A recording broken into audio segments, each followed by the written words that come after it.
sa femme montre que c'était la monogamie. Et la loi est vraiment claire. L'article 63 de l'ordonnance de 81 dit que est nul d'ordre public, tout mariage contracté alors qu'on est engagé dans les liens d'un mariage monogamique non dissous. Donc si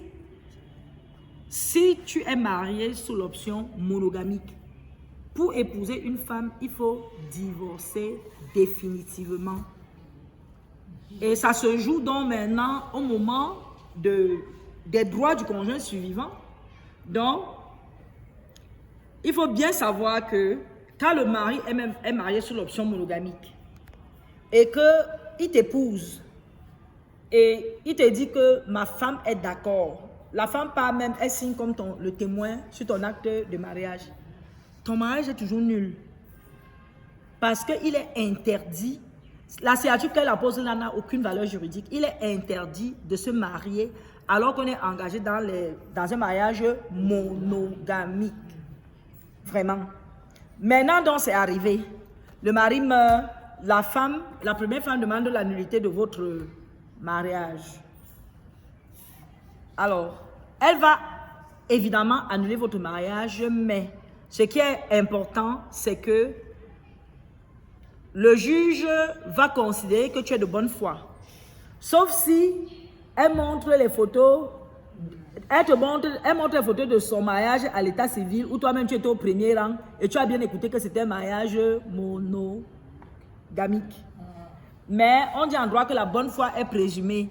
Ça veut dire qu'on va toujours dire que la femme était de bonne foi. On va annuler ton mariage, ce ne sera pas grave parce que tu auras tout. On va considérer qu'il y a eu la communauté de biens entre vous et on va partager comme si tu étais dans un mariage. Oui, régulier. Non, polygamique régulier. Polygamie régulier. Mais il y a un cas où tu vas tout perdre. J'explique. Tu es marié. Tu pars demander le divorce. Tu es au tribunal de grande instance. Le mari, tu es au tribunal de premier parce que le tribunal de grande instance, la procédure devant le tribunal de grande instance et la procédure devant le tribunal de premier degré, c'est des procédures différentes. Je vais vous expliquer pourquoi. Parce qu'il faut faire, parfois même les avocats perdent ça de vue et mettent les femmes dans des situations très compliquées. Au tribunal de premier degré, où je ne vous conseille pas d'aller divorcer, ou si votre beau-fils vous amène votre fille là-bas, elle doit juste aller dire que le tribunal se déclare incompétent, qu'elle ne veut pas être jugée selon la coutume. Dès qu'elle dit ça, le juge ne peut pas continuer avec la procédure. Mais supposons donc que tu es allé demander le divorce au tribunal de premier degré. Tu as comparu à l'audience, ton mari aussi a comparu. On a prononcé le divorce entre vous. Attention. Et puis tu es parti au quartier. Est-ce que tu es divorcé? Non. Pourquoi? Puisque tu n'as pas la clause. À haute voix.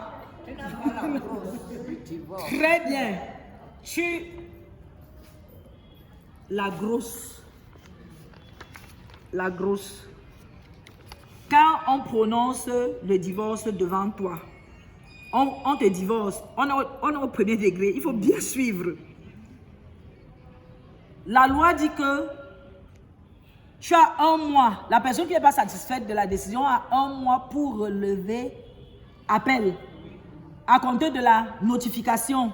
Ça veut dire que tu dois, si c'est toi la femme qui a demandé le divorce, tu dois aller chercher l'expédition. Tu dois t'assurer que le juge a rédigé. Prendre la décision. À ce moment-là, la décision que tu prends l'appelle l'expédition.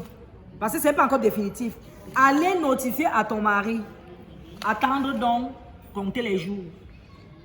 Si 1 mois passe, il n'a pas relevé appel, tu repars au greffe. On te donne le certificat de non-appel. On te donne le certificat de non-appel pour dire qu'effectivement, il n'a pas relevé appel. Et après, donc, on te donne la grosse. C'est quand tu as donc la grosse que tu es divorcé. Mais ce qui se passe souvent, c'est que quand tu es à l'audience avec ton mari, au premier degré, on dit, prononce le divorce entre les époux à Tangana.